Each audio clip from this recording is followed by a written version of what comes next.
إن الحمد لله نحمده ونستعينه ونستغفره ونعوذ بالله من شرور أنفسنا ومن سيئات أعمالنا من يهده الله فلا مضل له ومن يضلل فلا هادي له وأشهد أن لا إله إلا الله وحده لا شريك له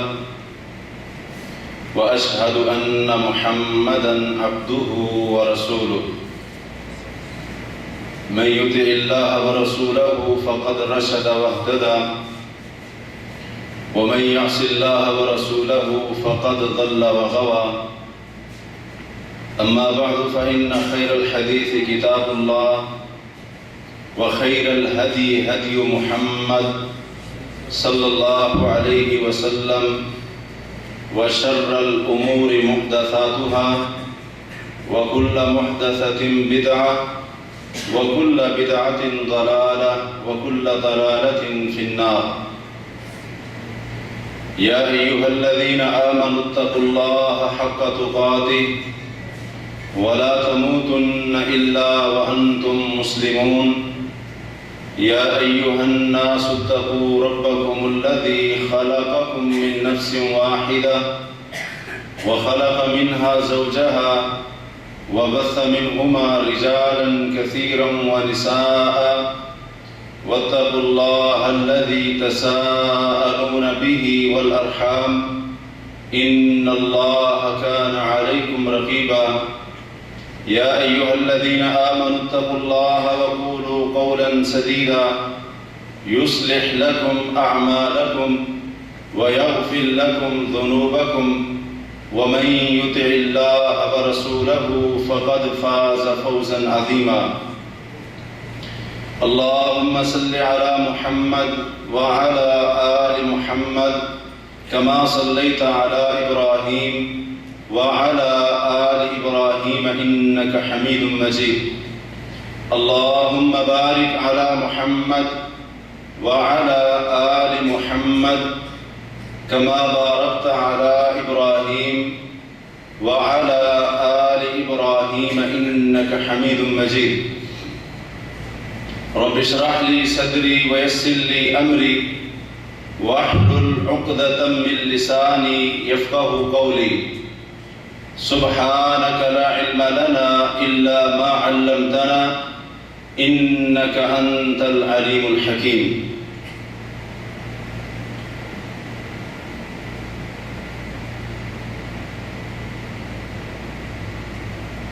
اللہ تبارک و تعالی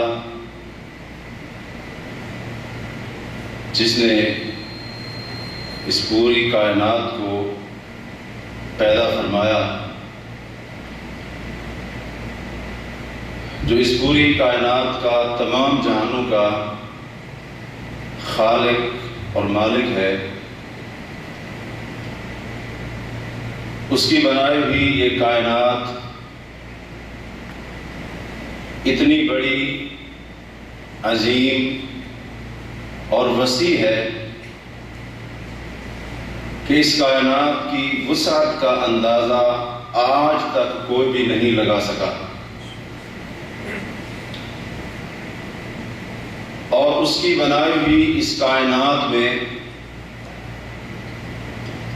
اتنی زیادہ مخلوقات ہیں جن کو اس نے پیدا فرمایا ہے۔ اگر کوئی ان مخلوقات کو گننا چاہے، شمار کرنا چاہے، تو یہ بھی انسان کی بس کے باہر کی بات ہے۔ ان مخلوقات کی انواع و اقسام، وہ کتنی مخلوقات ہیں، کون کون سی ہیں، کیسی ہیں، ان کے بارے میں انسان کا علم انتہائی کمزور اور انتہائی محدود ہے، کیونکہ رب کائنات کا فرمان ہے وَيَخْلُقُ مَا لَا تَعْلَمُونَ، وہ تو ایسی ایسی چیزیں تخلیق کرتا ہے یا کرے گا، ان کو پیدا کرتا ہے یا پیدا فرمائے گا ما لا تعلمون، اے انسانوں جن کے بارے میں تمہیں علم ہی نہیں ہے۔ کائنات کے رب کی اس وسیع ترین کائنات کے اندر موجود مخلوقات میں سے ایک بڑی ہی عظیم مخلوق ستارے بھی ہیں، جو عام طور پر ہمیں رات کو چمکتے ہوئے آسمان کی زینت بنے ہوئے نظر آتے ہیں۔ اللہ تعالیٰ کی انتہائی عظیم اور انتہائی اہم مخلوقات میں سے ایک مخلوق یہ ستارے ہیں۔ امام قتادہ رحمہ اللہ جو کہ تابعی ہیں، وہ فرماتے ہیں کہ رب کائنات نے ستاروں کو 3 وجوہات کی بنا پر یا 3 مقاصد کے تحت پیدا فرمایا۔ پہلا مقصد جعلها زینۃ للسماء،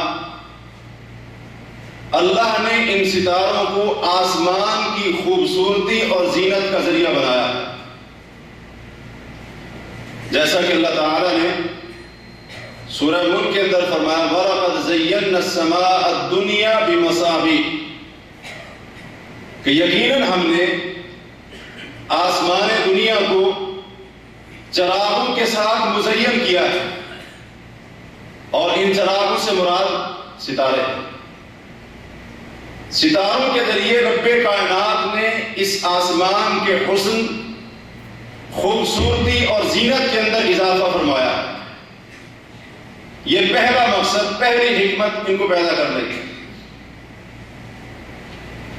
دوسرا مقصد ان کو پیدا کرنے کا وَجَعَلَهَا رُجُومًا لِلشَّيَاطِينِ، وہ شیطان اور جن جو آسمان دنیا پر جا کر فرشتوں کی آپس کی گفتگو کو، جو اللہ تعالیٰ کے فیصلوں کے متعلق ہوتی ہے، یہ جا کر چوری چھپے اس گفتگو کو، ان باتوں کو، ان فیصلوں کو سننے کی کوشش کرتے ہیں، اور کائنات کا رب ان ستاروں کے ذریعے یا فرشتہ ان ستاروں کے ذریعے ان کو مار کر آسمان دنیا سے بھگا دیتا ہے، تاکہ اللہ تعالیٰ کے فیصلے کی کوئی بھی بات ان کے کانوں میں نہ پڑے۔ یہ دوسرا مقصد ستاروں کو پیدا کرنے کا۔ اور تیسرا مقصد فرماتے ہیں کہ اللہ تعالیٰ نے ان ستاروں کو نشانیاں بنایا ہے، علامتیں بنایا ہے، کہ جن کے ذریعے انسان اپنا راستہ اور سمت معلوم کر سکتا ہے۔ اور پھر اس کے بعد فرمایا کہ جس بندے نے ان 3 چیزوں کے علاوہ ستاروں کے متعلق کوئی اور تعویل کی یا کوئی اور رائے قائم کی، تو اس بندے نے غلطی کی اور ایسی چیز کا تکلف کیا جس کے بارے میں اس کو علم نہیں تھا۔ یہ وہ عظیم مخلوق ہے کہ جس کو رب کائنات نے ان مقاصد کے تحت پیدا فرمایا ہے، اور یہ ستارے جب تک موجود ہیں اس وقت تک آسمان بھی باقی اور قائم ہے۔ گویا ستاروں کا ہونا آسمان کے بقا اور دوام کی علامت و نشانی ہے۔ صحیح مسلم میں ہے، رسول کریم صلی اللہ علیہ وسلم نے فرمایا کہ النجوم امنۃ للسماء، یہ ستارے آسمان کے لیے امن کا پیغام ہے، امن و سلامتی کی علامت ہے، بقا اور دوام اور ہمیشگی کی علامت ہے۔ فَإِذَا ذَهَبَتِ النُّجُومُ، جب آسمان سے یہ ستارے غائب ہو جائیں گے، یہ ستارے جھڑ جائیں گے، یہ ستارے جب آسمان سے ختم ہو جائیں گے، آسمان پر جب ستاروں کا وجود نہیں ہوگا، أَتَى السَّمَاءَ مَا تُوعَدُ، آسمان پر وہ وقت آ جائے گا جس کا اللہ نے اس سے وعدہ فرمایا ہے، اور وہ کیا ہے؟ إِذَا السَّمَاءُ انشَقَّتْ، اور ایک جگہ پر فرمایا إِذَا السَّمَاءُ انفطرت، تو جب تک ستارے باقی ہیں آسمان پر چمک اور دمک رہے ہیں، گویا کہ ستاروں کا چمکنا، ستاروں کا وجود آسمان کے اوپر یہ بندوں کو خبردار کر رہا ہے، پیغام دے رہا ہے کہ ابھی تک اس آسمان کے ظاہر ہونے کا وقت نہیں آیا۔ یہ ستارے جو اللہ تعالیٰ کی عظیم مخلوقات میں سے ایک بہت بڑی مخلوق ہے، یہ اللہ کی حمد و ثنا کے اندر مصروف رہتے ہیں، اللہ کی حمد و ثنا کے اندر مصروف رہتے ہیں۔ اللہ تعالیٰ نے سورہ بنی اسرائیل کے اندر فرمایا تسبح لہ السماوات السبع والارض ومن فیہن، اللہ کی تسبیح بیان کرتے ہیں یہ ساتوں آسمان اور یہ زمینیں اور جو کچھ بھی آسمانوں اور زمین کے درمیان ہے وہ بھی اللہ کی تسبیح بیان کر رہا ہے۔ وَإِن مِّن شَيْءٍ إِلَّا يُسَبِّحُ بِحَمْدِهِ، کائنات کی کوئی بھی چیز، کائنات کا کوئی بھی ذرہ، کوئی بھی حصہ، فرمایا وہ اللہ کی حمد اور تعریف کے ساتھ اس کی تسبیح بیان کر رہا ہے۔ وَلَٰكِن لَّا تَفْقَهُونَ تَسْبِيحَهُمْ، لیکن اے انسانوں، اے اولاد آدم، ان کی تسبیح تم نہیں سمجھ سکتے۔ یہ تو اللہ کی وہ عظیم مخلوق ہے جو ہر وقت مسلسل بغیر کسی وقفے کے یہ اللہ تعالیٰ کی تسبیح، اپنے رب کی پاکی، حمد و ثنا، تعریف و تقدیس، کبریائی اور عظمت اور اپنے رب کی شان کے اندر یہ ستارے مصروف نظر آتے ہیں۔ ہمیں تو یہ صرف چمکتے ہوئے ستارے نظر آتے ہیں، آسمان کی زینت بنے ہوئے یہ ستارے نظر آتے ہیں، لیکن کائنات کا رب کہتا ہے کہ یہ میری حمد و ثنا کے اندر، میری تسبیح، توصیف اور تقدیس کے اندر مصروف رہتے ہیں۔ اور صرف یہی نہیں، آسمانوں اور زمین کے درمیان جتنی بھی چیزیں ہیں وہ بھی رب کی تسبیح بیان کر رہی ہیں۔ یہ جو ہوا چلتی ہے یہ بھی اللہ کی تسبیح بیان کرتی ہے۔ آسمان کے اوپر جو بادل چلتے پھرتے ادھر ادھر جاتے ہوئے نظر آتے ہیں، بارش برساتے ہوئے نظر آتے ہیں، وہ بھی اللہ کی تسبیح بیان کرتے ہیں۔ اور جو اس میں سے کڑک نکلتی ہے، گرج نکلتی ہے، چمک نکلتی ہے، وہ بھی اللہ کی تسبیح بیان کرتی ہے۔ لیکن یہ انسان کی بدبختی ہے اور یہ اولاد آدم کی کوتاہی اور کمزوری ہے کہ کائنات کی ہر چیز کو، ستارے کیا، آسمان کیا، زمین کیا، اور زمین کا ایک ایک حصہ، درخت ہو گئے، پتھر ہو گئے، ریت کے ذرات ہو گئے، پانی کا ایک ایک قطرہ ہو گیا، بارش کی گرنے والی ایک ایک بوند ہو گئی، یہ ساری چیزیں اور اللہ کی ساری مخلوقات اپنے رب کی تعریف اور تقدیس کے اندر مشغول رہتی ہے۔ یہ انسان کی بدبختی ہے، اگر اللہ کی حمد و ثنا بیان کرنے سے غافل ہے یہی انسان ہے، وگرنہ ساری مخلوق اس کائنات کی تسبیح بیان کرتی ہے، جن میں یہ ستارے بھی شامل ہیں۔ یہ ستارے اللہ کو سجدہ کرتے ہیں، یہ ستارے اور ان کے سائے اللہ کو سجدہ ریز ہوتے ہیں، اللہ کو سجدے کرتے ہیں۔ سورہ نحل کے اندر اللہ فرماتے ہیں اَوَلَمْ يَرَوْا إِلَىٰ مَا خَلَقَ اللَّهُ مِنْ شَيْءٍ، کیا ان لوگوں نے ان چیزوں کو نہیں دیکھا جن کو اللہ نے تخلیق فرمایا،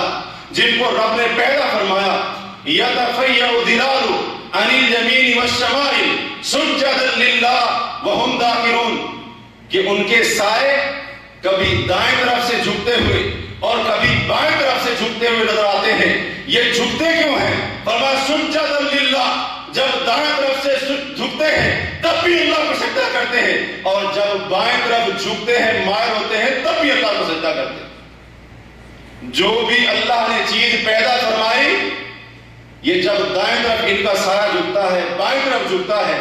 وہ کیا کر رہا ہوتا ہے؟ اللہ کے سامنے سجدہ ریز ہوتا ہے۔ وَهُمْ دَاخِرُونَ، اور رب کے سامنے وہ عاجزی اختیار کرنے والے ہوتے ہیں۔ اللہ کی بڑی سے بڑی مخلوق، طاقتور سے طاقتور مخلوق، مضبوط سے مضبوط تر مخلوق، حتیٰ کہ سورج، چاند اور بڑے بڑے سیارے، یہ مضبوط آسمان، یہ مضبوط پہاڑ، یہ ساری کی ساری چیزیں، حتیٰ کہ ان کے سائے تک بھی اللہ کے سامنے سجدہ ریز ہوتے ہیں، اللہ کو سجدے کرتے ہیں، دائیں طرف سے بھی، بائیں طرف سے بھی۔ لیکن یہ انسان کی بدبختی ہے کہ اپنے رب کو سجدہ کرنے کی اس کو فرصت ہی نہیں ملتی۔ یہ ستارے اللہ کی مخلوق ہیں کہ نہیں؟ اللہ کی مخلوق ہیں، اور اللہ فرماتے ہیں رب کی جو بھی مخلوق ہے اس کے سائے تک بھی اپنے رب کو سجدہ ریز ہوتے ہیں، اللہ کو سجدے کرتے ہیں۔ وَلِلَّهِ يَسْجُدُ مَا فِي السَّمَاوَاتِ وَمَا فِي الْأَرْضِ، جو کچھ بھی آسمانوں میں ہے، جو کچھ بھی زمین میں ہے، وہ اللہ کے لیے سجدہ کرتا ہے۔ مِن دابہ، چاہے وہ جاندار ہو، چوپایا ہو، وَالْمَلَائِکَةُ، یا اللہ کے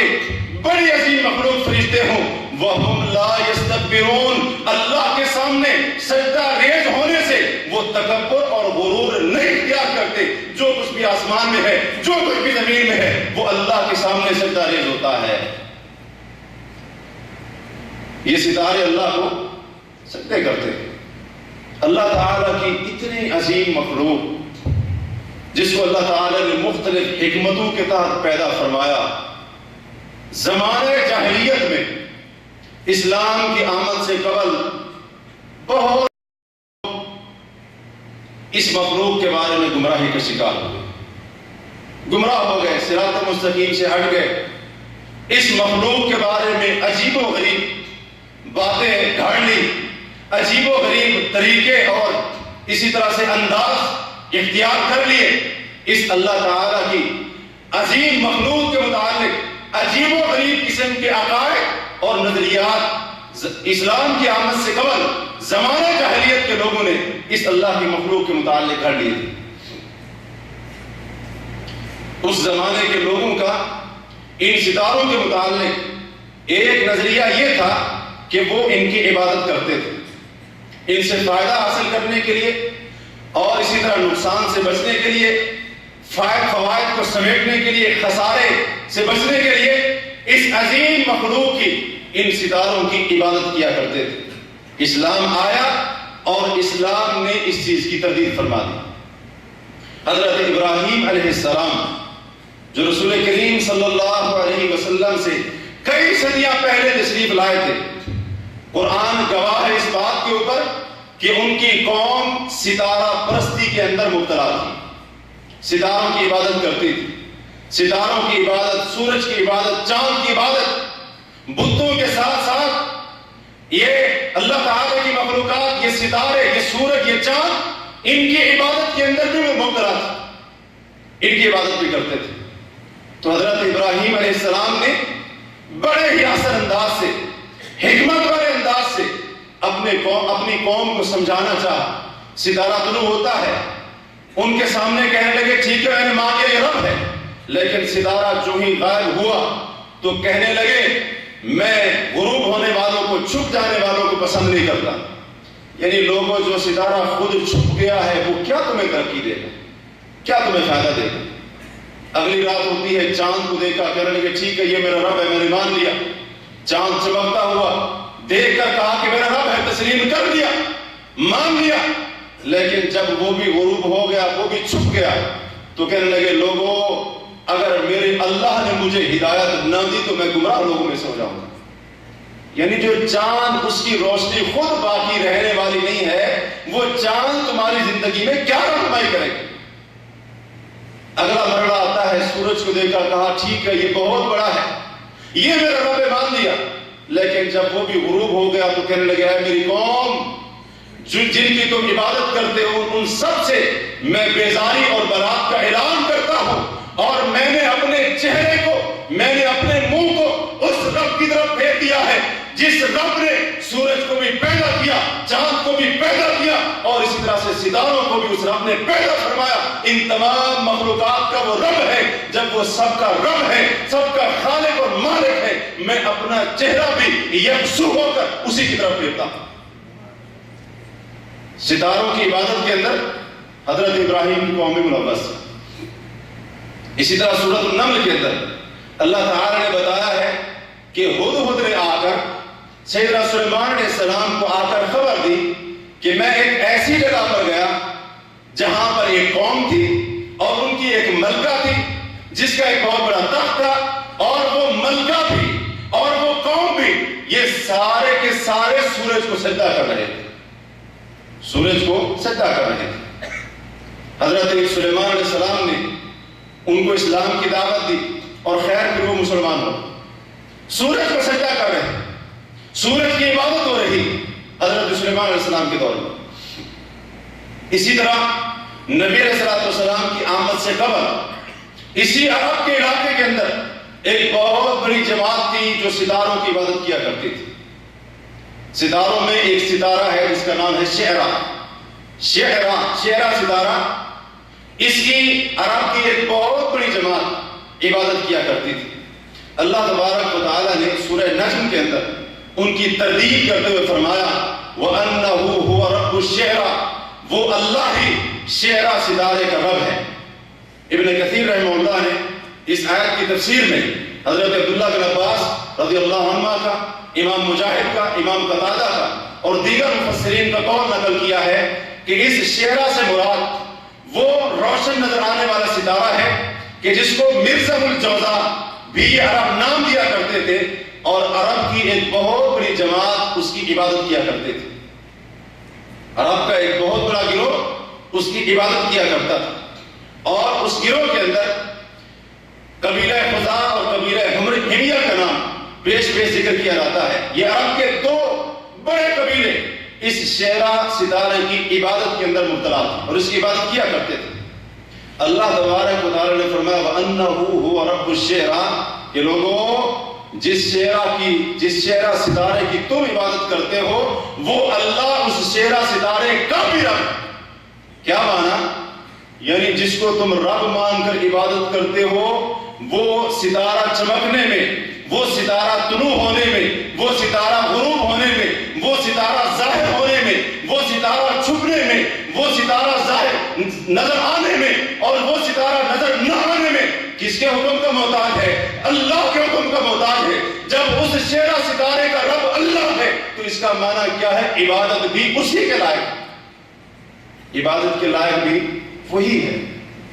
جب خود شعرا ستارہ نہ اپنی مرضی سے طلوع ہو سکتا ہے نہ اپنی مرضی سے غروب ہو سکتا ہے، آخر کس بنا کے اوپر تم اس ستارے کی عبادت کرتے ہو؟ اسی طرح دیگر ستارے جن کی عبادت کی گئی، اس کے علاوہ ان میں سریا ستارے کا نام بھی آتا ہے، ان میں ایک ستارہ دبران، یہ دبران ہے، اس کا نام بھی آتا ہے۔ اسی طرح عرب کے بہت سارے لوگ سورج اور چاند کی عبادت بھی کیا کرتے تھے۔ اللہ تعالیٰ نے فرمایا لا تسجدوا للشمس ولا للقمر، یہ لوگوں سورج اور چاند کو سجدے مت کرو، واسجدوا للہ الذی خلقہن، اس اللہ کو سجدے کرو جو ان تمام کا خالق اور مالک ہے۔ سورج کو بھی اللہ نے پیدا فرمایا، چاند کو بھی اللہ نے پیدا فرمایا۔ سورج اور چاند یہ سجدے کے لائق اور مستحق نہیں ہے کیونکہ یہ اللہ کی مخلوق ہے، اور جو اللہ کی مخلوق ہے سجدہ اس کا حق نہیں بلکہ جو خالق ہے ان سب کا سجدہ اسی کا حق ہے۔ لہذا واسجدوا للہ الذی خلقہن ان کنتم ایاہ تعبدون، اگر صرف اور صرف تم اسی کی عبادت کرتے ہو تو جو سورج اور چاند کا خالق ہے سجدہ اسی کو کرو، اس کے علاوہ کسی اور مخلوق کو سجدے نہ کرو۔ اسی طرح دوسرا نظریہ ان ستاروں کے متعلق زمانہ جاہلیت کے لوگوں کا یہ تھا کہ جو لوگ ان کی عبادت نہیں کرتے تھے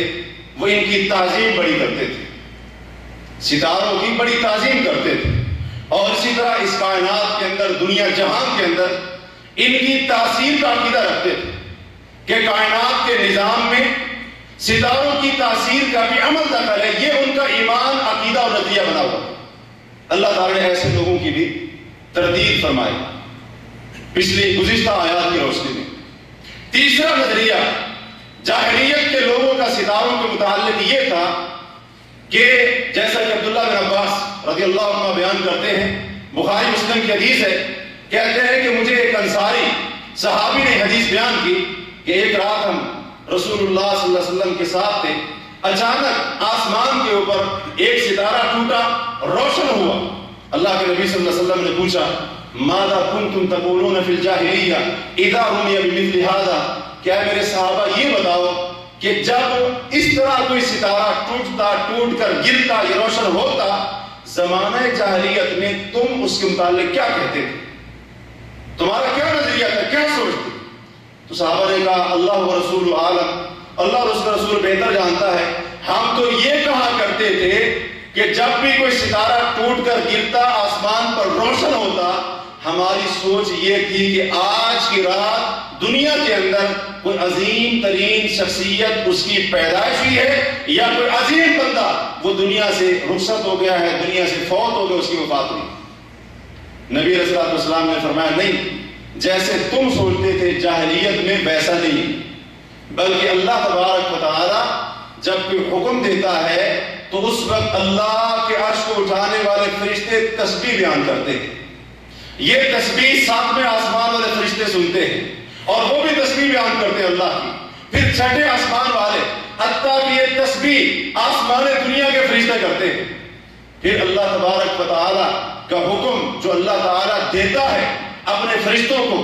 وہ عرش کو اٹھانے والے فرشتے ساتویں آسمان والوں کو، پھر ساتویں والے چھٹے والوں کو، اسی طرح بالترتیب وہ حکم آسمان دنیا کے فرشتوں تک پہنچتا ہے۔ اور ادھر سے شیطان اور جن وہ آسمان دنیا پر جا کر مخصوص جگہوں پر بیٹھتے ہیں اور کان لگاتے ہیں، وہاں پر چوری چھپے باتیں سننے کی کوشش کرتے ہیں۔ تو اللہ تبارک و تعالی ان ستاروں کے ذریعے، اس شہاب ثاقب کے ذریعے ان کو مارتا ہے، اور اللہ تبارک و تعالی ان کو مار کر آسمان دنیا سے دور بھگا دیتا ہے۔ اگر بالفرض کوئی بات اللہ تعالیٰ کے فیصلے کی کوئی ایک بات اگر وہ جن سن لیتے ہیں، شیطان سن لیتے ہیں، تو اپنے اولیاء اور دوستوں کو آ کر بتاتے ہیں۔ ان کے اولیاء اور دوست کون ہوتے ہیں؟ جادوگر، نجومی، کاہن، شوکتا باز، اس قسم کے لوگ ان کو آ کر بتاتے ہیں۔ اور پھر نبی صلی اللہ علیہ وسلم نے فرمایا یہ جو جادوگر اس قسم کے لوگ ہوتے ہیں، شیطانوں کے دوست ہوتے ہیں، وہ اس ایک بات کی بنا پر 100 جھوٹ اس کے ساتھ ملا کر لوگوں کو بیوقوف بناتے ہیں۔ معاملہ ایسے نہیں ہے صحابہ جیسے آپ جاہلیت کے اندر سمجھتے تھے کہ ستارہ ٹوٹا اور ستارہ روشن ہوا، آج کوئی بڑا بندہ دنیا میں آیا ہوگا یا کسی بڑے یا عظیم آدمی کی دنیا سے وفات ہوئی ہوگی، رخصت ہوا ہوگا۔ ایسا معاملہ نہیں۔ چوتھا نظریہ ستاروں کے متعلق جاہلیت کے لوگوں کا یہ تھا کہ وہ کہتے تھے کہ جب فلاں ستارہ طلوع ہوتا ہے، یا فلاں ستارہ غروب ہوتا ہے، یا فلاں ستارہ گرتا ہے، یا فلاں ستارہ فلاں مقام پر پہنچتا ہے، یا فلاں ستارہ جب گردش اور حرکت کے اندر آتا ہے تب آسمان سے بارش برستی۔ یہ ان کا نظریہ تھا۔ اسلام نے اس نظریے کی بھی تردید فرمائی۔ حضرت زید بن خالد الجہنی رضی اللہ عنہ اس حدیث کے راوی ہیں، بخاری اور مسلم کی حدیث ہے، کہتے ہیں ہم حدیبیہ کے اندر تھے، حدیبیہ کے میدان میں تھے، رسول اللہ صلی اللہ علیہ وسلم نے ہمیں فجر کی نماز پڑھائی، اور وہ جو رات تھی اس رات کو بارش بھی ہوئی تھی، رات کو بارش ہوئی، صبح ہم جاگے بیدار ہوئے، اللہ کے رسول علیہ السلام نے ہمیں فجر کی نماز پڑھائی۔ فجر کی نماز پڑھانے کے بعد آپ علیہ السلام ہماری طرف متوجہ ہوئے اور آپ نے پوچھا اے میرے صحابہ حل تدرون ماذا قال ربکم، کیا جانتے ہو تمہارے رب نے کیا فرمایا، تمہارے رب نے کیا کہا؟ ہم نے کہا اللہ و رسول عالم، اللہ بہتر جانتا ہے، اس کے رسول علیہ السلام بخوبی جانتے ہیں۔ تو آپ صلی اللہ علیہ وسلم نے فرمایا تمہارے رب نے یہ فرمایا ہے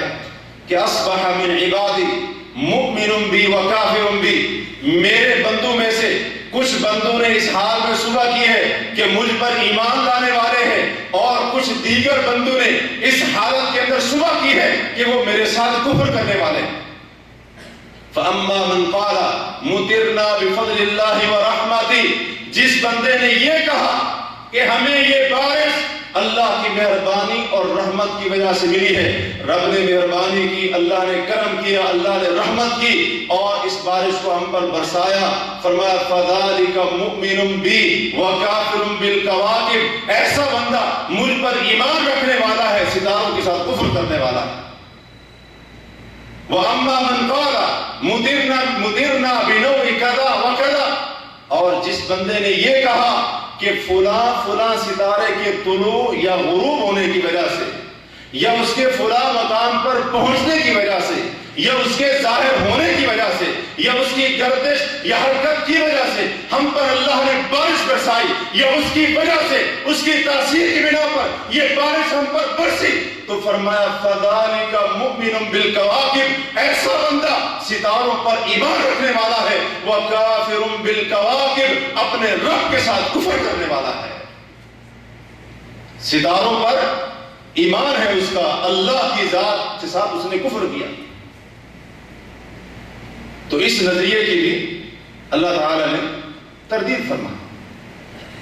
رد کر دیا اس نظریے کو۔ اس لیے نبی کریم صلی اللہ علیہ وسلم نے اپنی امت کو اس کے متعلق بہت زیادہ خبردار کیا، یعنی ستاروں پر ایمان، ستاروں کی تصدیق، ستاروں کی تاثیر کو کائنات میں، اس کے نظام کے بارے میں جاننا، ان کے بارے میں نفع اور نقصان کا عقیدہ رکھنا اور ان کے ساتھ اپنے مقدر، تقدیر، قسمت اور نصیب کو جوڑنا، یہ سارے کے سارے کام زمانہ جاہلیت کے تھے۔ اور اسلام آیا، اسلام نے ان تمام باطل نظریات، عقائد اور اس قسم کی تمام باتوں کی تردید فرمائی اور اپنی امت کو بھی، اہل ایمان کو بھی، اہل اسلام کو بھی، مسلمانوں کو بھی، کلمہ پڑھنے والوں کو بھی خبردار کیا، آگاہ کیا کہ خبردار، اس قسم کا عقیدہ، اس قسم کا نظریہ، اس قسم کی فکر اور اس قسم کی سوچ تمہاری نہیں ہونی چاہیے، کیونکہ یہ عقیدہ کفری عقیدہ ہے اور یہ عقیدہ جاہلیت کے زمانے کے لوگوں کا عقیدہ ہے، یہ عقیدہ مسلمانوں کا نہیں ہو سکتا۔ صحیح مسلم کی حدیث ہے، حضرت ابو ہریرہ رضی اللہ تعالی عنہ اس کے راوی ہیں، فرماتے ہیں کہ رسول اللہ صلی اللہ علیہ وسلم نے فرمایا اربع فی امتی من امر الجاہلیہ لا یترکونہن، کہ 4 کام میری امت میں، ایسے 4 کام موجود ہیں جن کو وہ کبھی نہیں چھوڑیں گے، حالانکہ وہ 4 کام جاہلیت کے کام زمانے جاہلیت کے ہیں، لیکن وہ 4 کام میری امت کے اندر موجود رہیں گے، لا یترکونہن، میری امت کے لوگ ان 4 کاموں کو کسی بھی صورت میں نہیں چھوڑیں گے۔ ان میں سے پہلا کام الفخر بالاحساب، اپنی قوم، برادری، خاندان اور قبیلے پر فخر کرنا۔ میرا تعلق فلاں فیملی سے، میرا تعلق فلاں خاندان سے ہے، میرا تعلق فلاں برادری سے ہے، میں فلاں فیملی کا فرزند ہوں، میں فلاں قبیلے کا بندہ ہوں، میرا تعلق فلاں قبیلے خاندان سے ہے۔ یہ کام زمانہ جاہلیت کا ہے، میری امت کے اندر بھی ہوگا، لیکن میری امت کے لوگ اس کو چھوڑنے کے لیے تیار نہیں ہیں۔ دوسرا کام والطعن فی الانساب، دوسروں کے نسب پر، دوسروں کی برادری پر، دوسروں کے قبیلے پر، دوسروں کے خاندان کے اوپر طعن کرنا اور اس پر کیچڑ اچھالنا، یعنی اپنے خاندان کا نام بلند کرنا اور دوسروں کے خاندان، قبیلے اور اسی طرح سے ان کا جو قبیلہ اور قوم ہے اس کے اوپر طعن کرنا، اس پر کیچڑ اچھالنا اور اس کے بارے میں اس قسم کی باتیں کرنا، کام جاہلیت کا ہے، میری امت کے لوگ اس کو نہیں چھوڑیں گے۔ تیسرا کام والاستسقاء بالنجوم، ستاروں کے ذریعے بارش کو طلب کرنا، ستاروں کے ذریعے بارش کو طلب کرنا، یعنی یہ عقیدہ رکھنا کہ فلاں ستارے کی وجہ سے یہ بارش آتی ہے، فلاں ستارہ جب طلوع ہوتا ہے یا غروب ہوتا ہے یا چڑھتا ہے یا فلاں مقام پر پہنچتا ہے تو تب بارش برستی ہے۔ آپ فرماتے ہیں کام جاہلیت کا، لیکن میری امت میں بھی باقی رہے گا اور میری امت کے لوگ اس کو چھوڑنے کے لیے تیار نہیں ہوں گے۔ اور چوتھا کام والنیاحہ، مصیبت کے وقت، کسی کے مرنے پر، تکلیف کے وقت، دکھ کے وقت نوحہ کرنا اور اس طرح سے چیخنا اور چلانا، یہ بھی کام جاہلیت کا ہے، میری امت کے لوگ اس کو نہیں چھوڑیں۔ والنائحۃ اذا لم تتب قبل موتها، نوحہ کرنے والی عورت اگر اس نے اپنی موت سے پہلے توبہ نہ کی، اس کو اس حال کے اندر اللہ تعالیٰ قیامت کے دن کھڑا کرے گا کہ اس پر خارش کا کرتا ہوگا اور تارکول کا اس کا پائجامہ ہوگا۔ اس حالت کے اندر رب کائنات اس کو قیامت کے دن کھڑا کرے گا اور اس کا حشر کیا جائے گا. تو کام جاہلیت کا ہے، لیکن میری امت کے لوگ چھوڑنے کے لیے تیار نہیں ہوتے. تو بالکل یہی عقیدہ، نظریہ ٹھیک ہے، انداز ذرا بدل گیا، اخبار بدل گئے، اسی طرح سے طور طریقہ بدل گیا، لیکن یہی عقائد آج امت محمد صلی اللہ علیہ وسلم کے اندر موجود ہے. حالانکہ ستاروں پر ایمان یا ان کا علم سیکھنا، ستاروں کے بارے میں علم سیکھنا، یا اسی طرح سے ان کی تاثیر کو ماننا، ان کے ساتھ نفع اور نقصان کو متعلق کرنا، جوڑنا، یہ جادو کا ایک حصہ ہے. جادو کا ایک حصہ ہے. رسول اللہ صلی اللہ علیہ وسلم فرماتے ہیں، سنن ابی داؤد وغیرہ کی حدیث ہے، آپ نے فرمایا من اکتسب شعبۃ علم من النجوم، جس بندے نے علم نجوم کو سیکھا، فقد اقتبس شعبۃ من السحر، اس بندے نے علم نجوم کو نہیں سیکھا، اس بندے نے ستاروں کے علم کو نہیں سیکھا، بلکہ اس بندے نے جادو کا ایک حصہ سیکھا، اس کو حاصل کیا. زیادہ ما زیادہ، اب اس کی مرضی ہے جتنا اس کے اندر اضافہ کرتا جا رہا ہے، اس کی اپنی مرضی. وہ حقیقت میں ستاروں کا علم حاصل نہیں کر رہا، وہ فلکیات کا علم حاصل نہیں کر رہا، اس بنا پر کہ ان کی گردش کو جان سکے، ان کی حرکت کو جان سکے، اور اس کے ساتھ نفع اور نقصان، دیگر معاملات کو جوڑ سکے. جتنا آگے بڑھتا جائے گا اتنا جادو کے اندر آگے بڑھتا جائے گا. ستاروں کا علم حاصل کرنا اور اس علم کو سیکھنا، یہ جادو کا حصہ ہے. اور نبی کریم صلی اللہ علیہ وسلم نے اس خدشے کا اظہار کیا تھا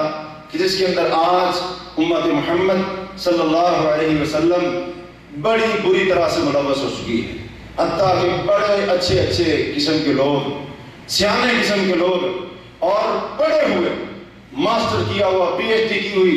اچھے قسم کے لوگ، بڑے ذہین قسم کے لوگ، وہ بھی اس بیماری کے اندر آج مبتلا ہو چکے. نبی کریم صلی اللہ علیہ وسلم نے فرمایا تھا کہ ان اخوف ما اخاف علی امتی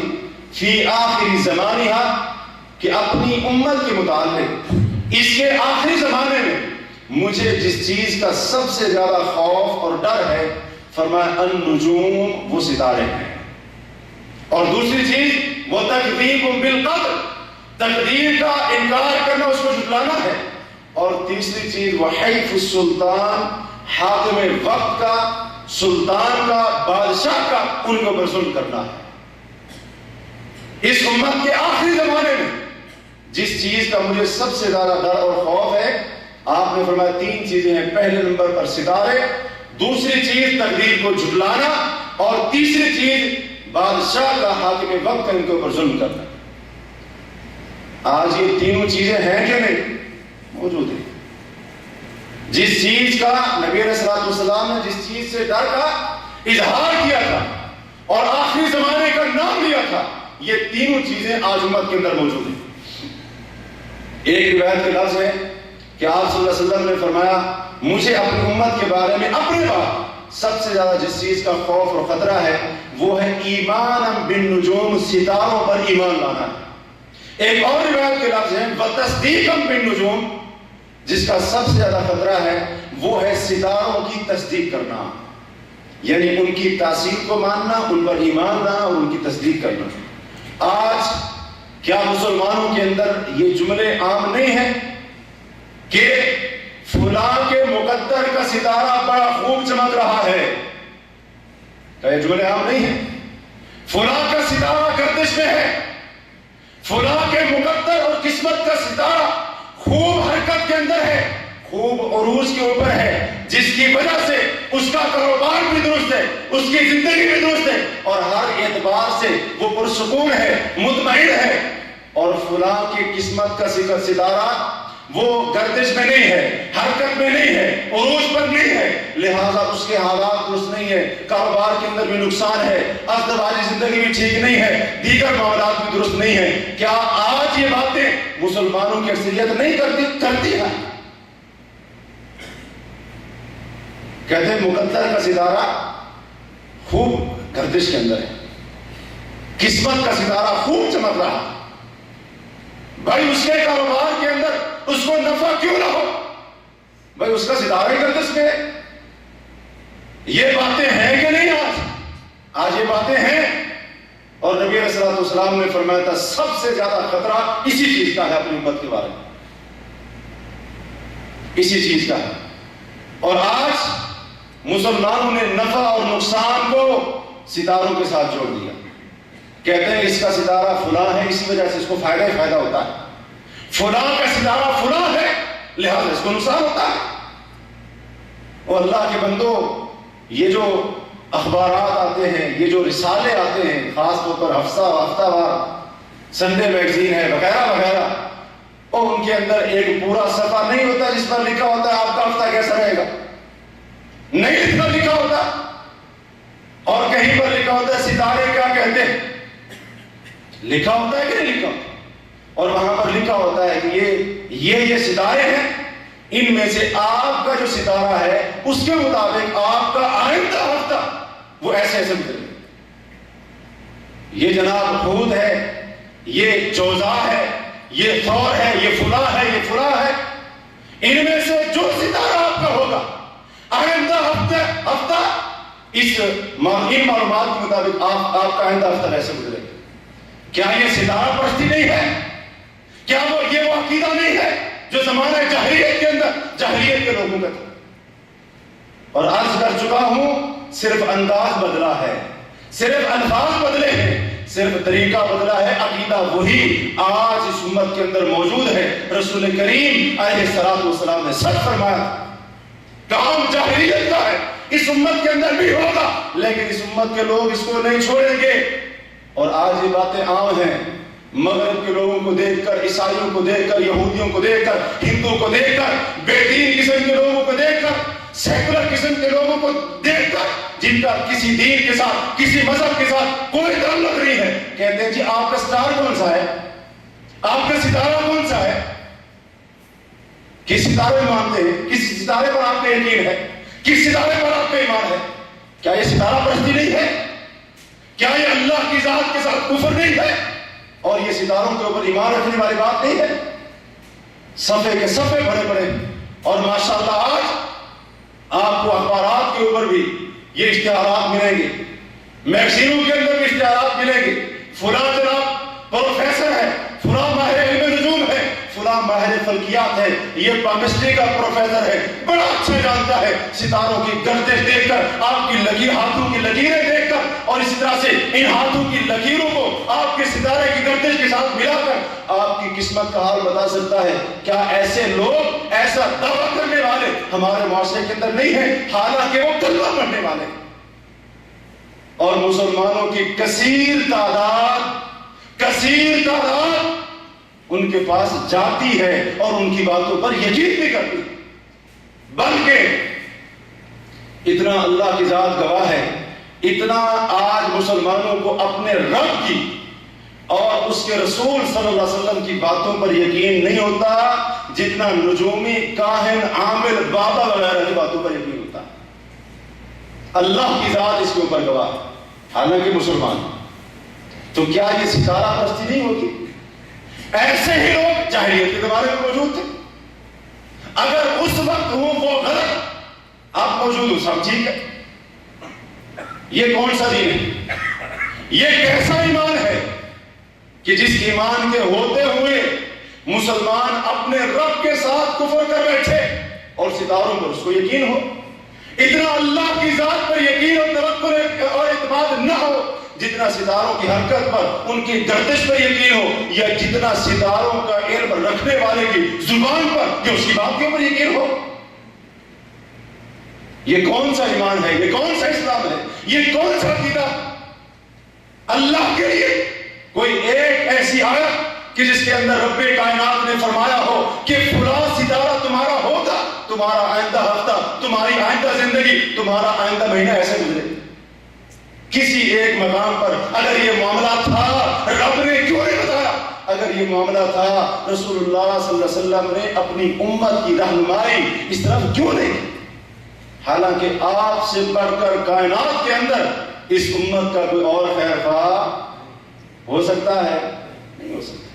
اگر آپ کو پتا تھا کہ اس راستے سے بھی، اس طریقے سے بھی میری امت فائدہ حاصل کر سکتی ہے، نقصانات سے بچ سکتی ہے، تو جناب محمد الرسول اللہ صلی اللہ علیہ وسلم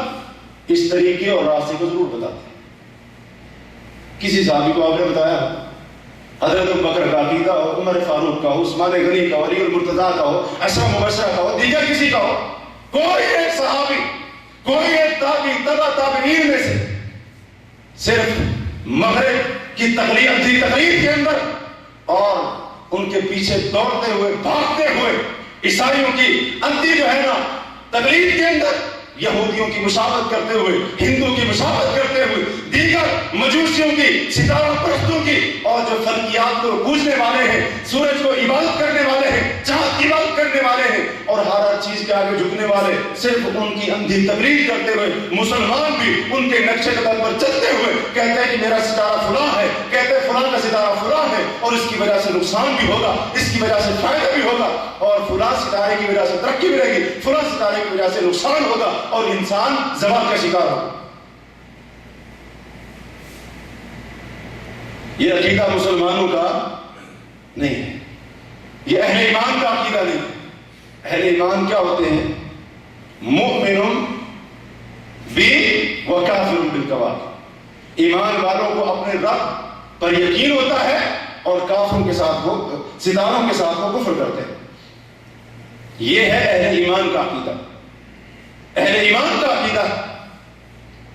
اس لیے نبی کائنات علیہ الصلوۃ والسلام نے یہ فرمایا، آپ علیہ الصلوۃ والسلام نے مسند احمد کی حدیث ہے، حضرت علی کو فرمایا تھا کہ اے علی ولا تجالس اصحاب النجوم، کہ جو نجومی ہیں، ستاروں کے علم کا دعویٰ کرتے ہیں، ستاروں کا علم رکھنے کا دعویٰ کرتے ہیں، اے علی ان کے ساتھ مت بیٹھنا، ان کے ساتھ مت بیٹھنا۔ کیا مطلب؟ یعنی اگر ان کے ساتھ بیٹھو گے آپ کے ایمان کو کمزور کر دیں گے۔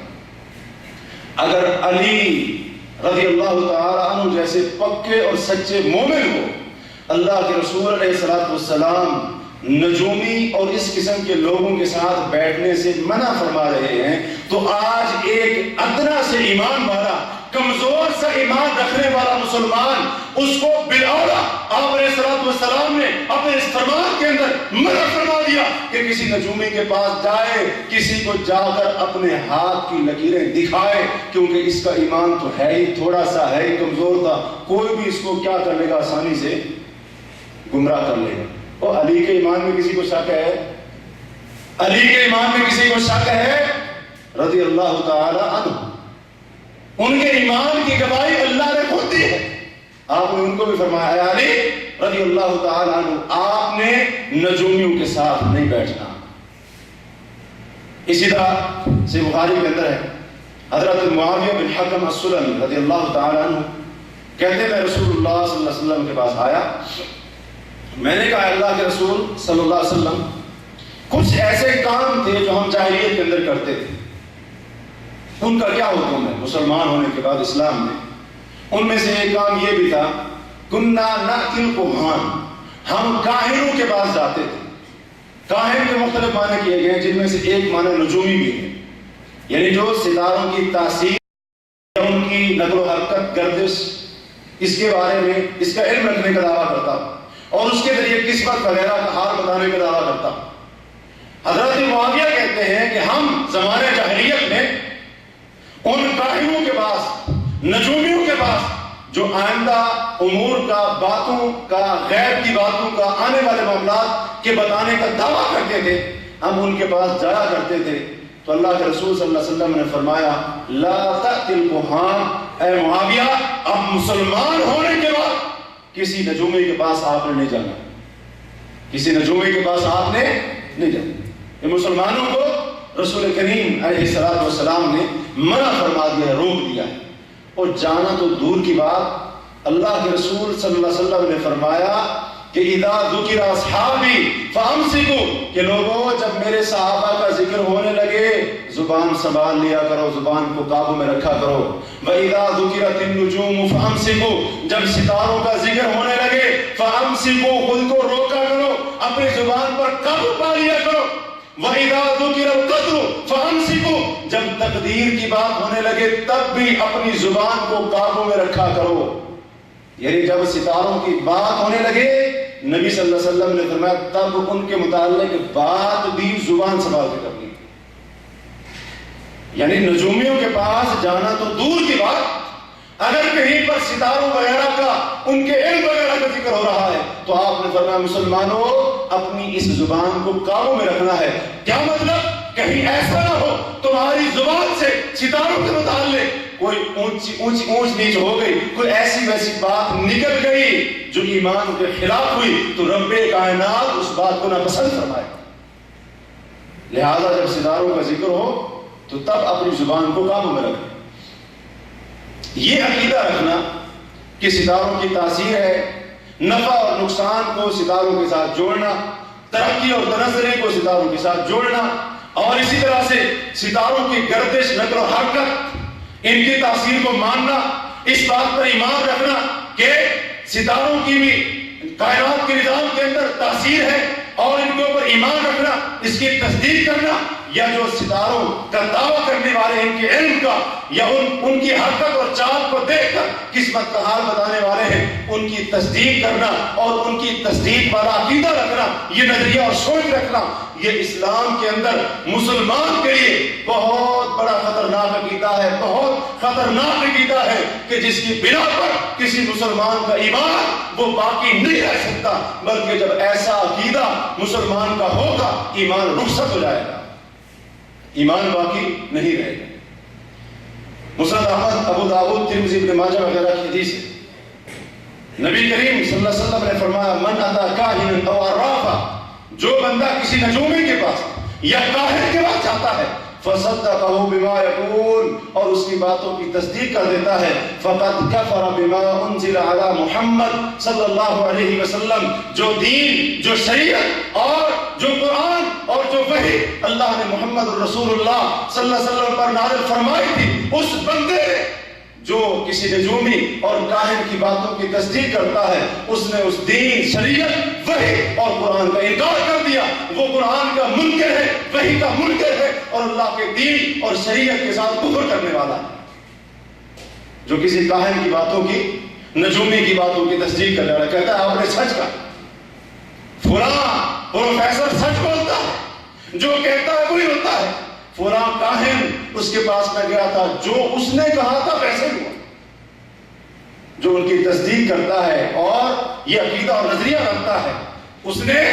دین اسلام کے ساتھ، شریعت محمدی کے ساتھ، قرآن اور وحی کے ساتھ اس نے کفر کر دیا. صحیح مسلم میں ہے بعض امہات المومنین سے کہ رسول اللہ صلی اللہ علیہ وسلم نے فرمایا من اتی عرافا، جو کسی عراف کے پاس جاتا ہے فسألہ عن شیء، اور اس کے پاس جا کر صرف کسی چیز کے بارے میں سوال کرتا ہے، ہاتھ آگے بڑھاتا ہے، کہتا ہے میرے ہاتھوں کی لکیر کو دیکھ کر میری قسمت کا حال بتاؤ، میری ہاتھوں کی لکیر کو میرے ستارے کی حرکت کے ساتھ، گردش کے ساتھ ملا کر میری قسمت کا حال بتاؤ، آئندہ ہفتہ کیسا ہوگا، آئندہ زندگی کیسی ہوگی، کاروبار کیسا ہوگا. آپ فرماتے ہیں صرف جا کر سوال کرتا ہے لم تقبل لہ صلاۃ 40 یوما، اللہ اس کی 40 دن کی نمازوں کو قبول نہیں کرتا. صرف جا کر سوال کرتا ہے. نجومی کے پاس، علم نجوم رکھنے کا دعویٰ کرنے والے کے پاس جا کر صرف پوچھتا ہے، صرف سوال کرتا ہے. رب کائنات اس کی 40 دن کی عبادت نماز کو ضائع کر دیتا ہے اور اللہ کے اس کی ایک نماز بھی قبول نہیں کی جاتی. بڑا خطرناک عقیدہ ہے، خبردار ہونے کی ضرورت ہے. جبکہ اکثریت آج اس کے اندر ملوث ہوتی ہوئی نظر آتی ہے. مسلمانوں کی اکثریت آج اس کے اندر مبتلا ہوتی ہوئی نظر آتی ہے ان گمراہ افکار اور اس باطل قسم کے عقیدے کے اندر داخل ہوتی ہوئی نظر آتی ہے. اور نبی علیہ الصلوۃ والسلام کا فرمان ہے کہ لن یبلغ الدرجات العلی، وہ بندہ کہ جس بندے نے من تکہن او استقسم او رجع عن سفرہ متطیرا، کہ جس بندے نے کہانت کی، کہانت کے مختلف معنی، ایک معنی یعنی ستاروں کی تاثیر کو مانا، ان کی تصدیق، ان پر ایمان لایا، یا اب استقسم قسمت معلوم کی، قسمت معلوم کی۔ وہ کیسے؟ زمانہ جاہلیت کے اندر تیر ہوا کرتے تھے، 3 قسم کے تیر ہوتے تھے، ایک پر لکھا ہوتا تھا افعل کر، دوسرے پر لکھا ہوتا تھا لا تفعل نہ کر، تیسرا خالی ہوتا تھا۔ اگر تیر کا جو ترکش ہوتا تھا اس میں ہاتھ ڈالتے اور تیر نکلتا افعل والا کام کرتے، اگر تیر پر لکھا ہوتا لا تفعل نہ کر تو اس سے بدشگونی لیتے ہوئے کام نہ کرتے۔ فرمایا جو بندہ ایسے تیروں سے، ایسی چیزوں سے قسمت کا حال معلوم کرتا ہے، اور آج اس کی بھی کئی شکلیں مسلمانوں کے اندر موجود ہیں جس کی اپنی ایک تفصیل ہے۔ تیسرا کام یہ کیا اور رجع عن سفر متطیرا، کہ جو بندہ بدشگونی کی بنا پر سفر سے واپس ہو جاتا ہے، مثلا جا رہا تھا، آگے سے کوئی جنازہ گزرا، کہتا ہے اب اپنے کام پر جانا نقصان دے گا لہذا گھر کو واپس چل۔ جا رہا تھا، راستے میں کوئی مصیبت دیکھ لی، ایکسیڈنٹ دیکھ لیا، کہتا ہے اب نقصان ہو جائے گا، سفر کرنے میں کوئی فائدہ نہیں لہذا گھر کو چل۔ کالی بلی آ گئی تب بھی واپس چلو، کوئی ایسی چیز دیکھ لی جو ناپسند کرتا ہے تب بھی واپس آ جاؤ، بدشگونی لیتے ہوئے۔ ایسا بندہ دیکھ لیا جو اس کو پسند نہیں ہے، جس سے نفرت کرتا ہے، محبت نہیں کرتا، اگر اس کو بھی دیکھ لیا کہتے ہیں اب سفر کرنے کا کوئی فائدہ نہیں، آگے نقصان ہونے والا ہے، بدشگونی لیتے ہوئے سفر چھوڑ کر واپس جاتا ہے۔ اللہ کے رسول فرماتے ہیں اس قسم کے 3 بندے، جو ستاروں کی تاثیر کو ماننے والا اور ان تیروں کے ساتھ یا ایسی چیزوں کے ساتھ قسمت کا حال معلوم کرنے والا یا بدشگونی کی بنا پر سفر کو چھوڑنے والا، فرمایا لن یبلغ الدرجات العلی، وہ بندہ قیامت کے دن جنت کے بلند درجات تک نہیں پہنچ سکے گا۔ اللہ اس کو جنت کے بلند و بالا درجات سے محروم کر دے گا، اور بلند و بالا درجات ملنا تو دور کی بات ہے، ایسا بندہ جنت میں جائے گا ہی، جنت میں جائے گا۔ نبی علیہ الصلوۃ والسلام کا فرمان ہے کہ لا يدخل الجنت مدمن خمر ولا مؤمن بسحر ولا قاطع رحم، کہ جو بندہ شراب پر ہمیشگی کرنے والا، شراب کو اپنی عادت بنا لیتا ہے، ہمیشہ شراب پیتا ہے، اور دوسرا بندہ مؤمن بسحر، جادو پر ایمان رکھنے والا۔ اور ہم نے حدیث سنی ہے کہ جو بندہ علم نجوم کو سیکھتا ہے وہ جادو کے قصے کو سیکھتا ہے، جادو کا ایک حصہ ہے، اور آپ نے فرمایا جادو پر ایمان رکھنے والا، ولا قاطع رحم، قطع رحمی کرنے والا، رشتہ داروں کے ساتھ برا سلوک کرنے والا، بدسلوکی کرنے والا، ان کے حقوق کو ادا نہ کرنے والا، ان پر ظلم اور زیادتی کرنے والا، آپ نے فرمایا یہ تینوں بندے اللہ کی جنت میں داخل نہیں ہوں۔ جو جادو پر ایمان رکھتا ہے وہ اللہ کی جنت میں داخل نہیں ہوتا۔ اور یہ ستاروں کی تاثیر ماننا، ان پر ایمان رکھنا، ان کی تصدیق کرنا وغیرہ وغیرہ، یہ بھی جادو کا ایک حصہ ہے، اور جو جادو پر ایمان رکھتا ہے وہ اللہ کی جنت میں نہیں جائے گا۔ مصنف ابن ابی شیبہ وغیرہ میں حضرت عبداللہ بن عباس رضی اللہ عنہ کا فرمان موجود ہے کہ ان سے پوچھا کہ آپ کچھ ایسے لوگ ہیں کہ جو کچھ حروف لکھتے ہیں، الف با جیم دال، اور اسی طرح سے وہ ستاروں کے بارے میں کچھ عقیدے رکھتے ہیں، ان کی تاثیر کو مانتے ہیں، اور یہ الف با جیم دال وغیرہ یہ حروف لکھنا آج بھی عام ہے، آج بھی عام ہے۔ جس نے تعویذ پہنا ہونا کبھی اس کا تعویذ کھول کر دیکھ لے تو اس میں سے ویسے تو عجیب و غریب چیزیں نکلتی ہیں، بہت دفعہ وہ خالی ہوتا ہے، بہت دفعہ جو ہے نا آڑی ترچھی لکیریں ہوتی ہیں، بہت دفعہ ایسے ہوتا ہے کہ ڈبہ بنا کر اس میں نمبر لکھے ہوتے ہیں، جو 2 4 6 8 9 10 وغیرہ، اور کبھی ایسے ہوتا ہے کہ اس پر کچھ حروف لکھے ہوتے ہیں۔ اس کا مطلب یہ ہے کہ یہ کام کرنے والے لوگ آج کے لیے صحابہ کے زمانے کے، تو کسی نے آ کر پوچھا کچھ ایسے لوگ ہیں جو الف با جیم دال وغیرہ اس قسم کے عجیب و غریب حروف لکھتے ہیں اور ستاروں کی تاثیر کو مانتے ہیں، اس پر ایمان رکھتے ہیں، ان کا کیا حکم ہے؟ عبداللہ بن عباس رضی اللہ عنہ نے فرمایا لا ادری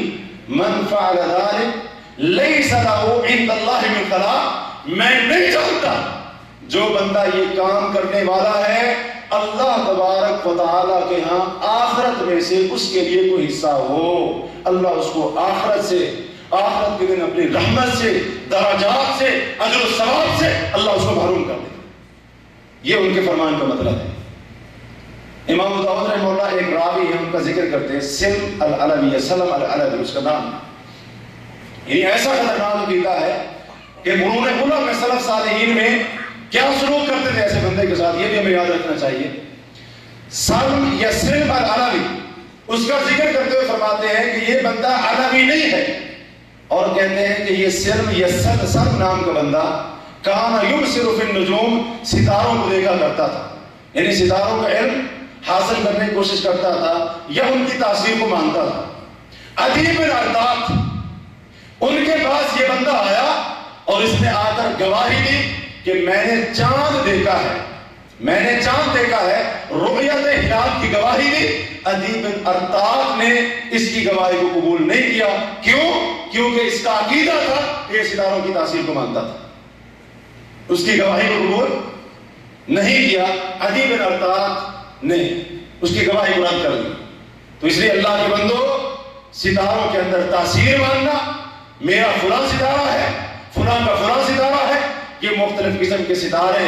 ان کی آج عبادت مسلمان بھی کر رہے ہیں، لہذا ستارہ پرستی سے اپنے آپ کو بچائیے، یہ کفر ہے، یہ اللہ کے ساتھ کفر ہے،